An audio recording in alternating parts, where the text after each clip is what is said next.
Mio, pagkatapos mo niya sa bamo mo itong talbos ha. Ulamin natin mamaya. A few moments later. Meron kami yung pinapaluto ko sa'yo, nung talbos sa kamote. Luto na yan, dyan sa mesa. O nakalagay sa mesa. Pagkaan ko yan. Ay, tama-tama.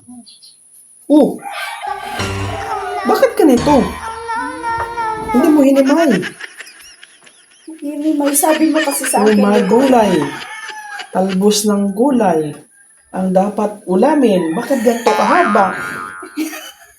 Ay, Sabi mo kasi sa akin, lagain ko na, lagyan ko ng sabaw. Nilaga ko, lagyan ko sabaw. Hindi mo naman kasi sinabing himayin ko. oh, araw. Hindi mo lamang hinimay. Ay, Ay, tanggalin mo lang sa tangkay. Tanggalin mo, mainit-init pa yan.